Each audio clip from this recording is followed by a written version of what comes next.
If you've sent out hundreds of applications, refreshing your inbox, crossing your fingers, but hearing absolutely nothing back, you are not the problem. But the way you're searching, that might be. Right after I was laid off, I did exactly what I knew to do. In one single week, I pushed through 25 long-form applications and rebuilt my resume 17 different ways, jam-packed with examples of everything I'd done. I did everything right, and the result? Crickets. My stress grew into complete overwhelm and a growing feeling that something was wrong with me. I applied what worked in the past and was confused when I didn't get results. That's when I realized I was completely asking the wrong question. I'm Christy Williamson, a 10-plus year senior recruiter, placing thousands of candidates in jobs coast to coast. In this video, I'm going to show you the exact strategy that stops the exhausting cycle, giving you the right question to ask to get you directly in front of hiring managers who actually need you right now. Let's go. Here's what I didn't understand then, and what I wish someone had told me. Chasing every job posting is not a strategy. It's a wish. The strategy that works shifted, and until you make a shift, you'll stay stuck. You have to change your question from what you're looking for to who you're looking for. This is why you feel like you're on a hamster wheel, exhausted with nothing to show for it. Do you know who you want to work for?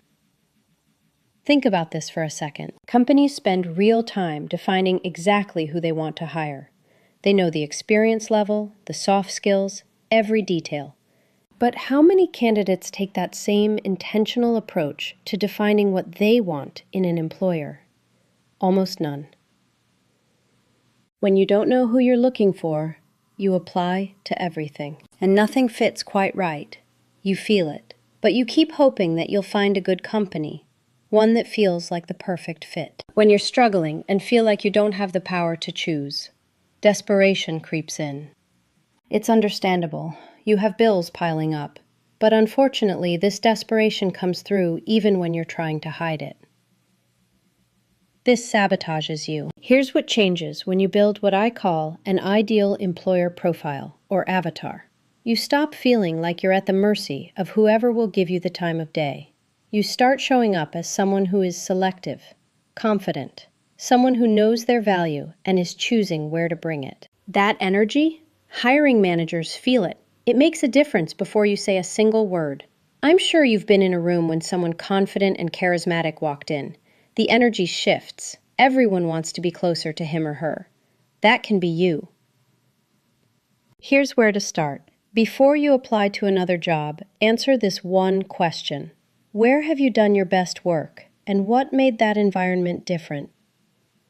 That answer is the beginning of your ideal employer profile. The full framework is in the book, but that one question?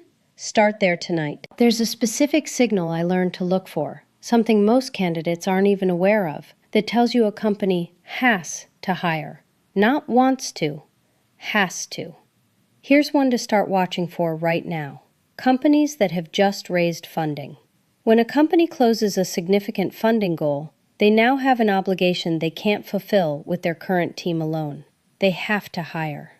Do this today. Set a Google alert for your industry, plus the words funding round, to find ones that have recently raised funds.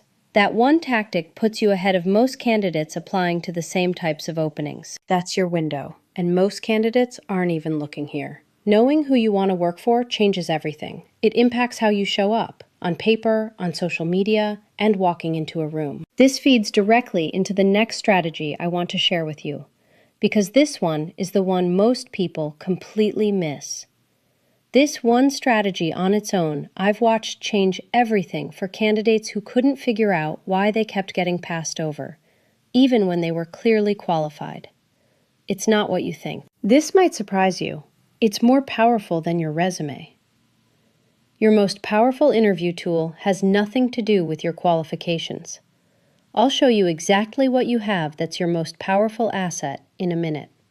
When a hiring manager interviews 10 candidates with similar qualifications, the decision almost never comes down to who has the better resume, who has the better qualifications or education, or even who has the most experience. More often than not, it comes down to who made them feel something. Who did they connect with the most? Or who can they see as a part of the team? When a hiring manager narrows down a list of candidates and decide who they want to bring back in and move forward with, these are the questions they're really asking themselves. That may sound odd.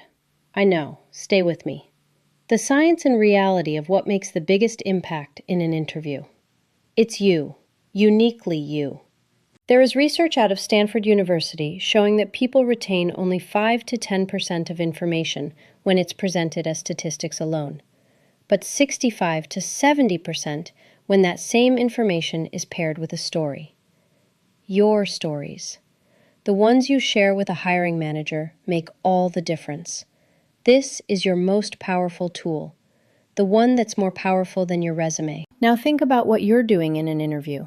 You're reciting your experience, listing your accomplishments, answering their questions as accurately and professionally as you can. Here's the kicker. So is every other qualified candidate in that waiting room. That's mundane, routine, average, boring. You don't stand out. What most are not doing, sharing a compelling story. What no one else is doing, sharing your story. What I've seen work time and time again to help candidates remain memorable long after the interview and compel a hiring manager is how well a candidate articulates and shares a relevant, insightful story. Here's why. The hiring manager isn't just asking, can this person do the job? They're asking, do I want to work with this person every day? Are they teachable? Do they have a good attitude? These questions get answered by connection, and this connection happens best through stories. This is what makes you stand out long after the interview is done. When it comes time to make a decision, they push you up to the top of the conversation behind closed doors. Like this. Michael got hired, but was not an ideal candidate. He looked okay on paper, he interviewed fairly well, but he was not the most qualified candidate.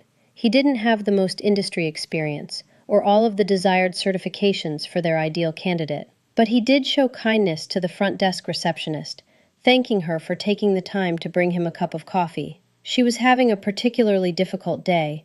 His genuine gratitude meant a lot. He held the door for women entering the office, not knowing one would be his future boss's manager. His significant story is what he shared about why he was looking. He was laid off when he had to take additional time away from work to care for his ailing mother. He had used all of his vacation time and PTO and needed more time until the doctor said she could stay on her own again. His prior boss couldn't hold the job for him. The hiring manager had experienced something similar and truly knew how this felt.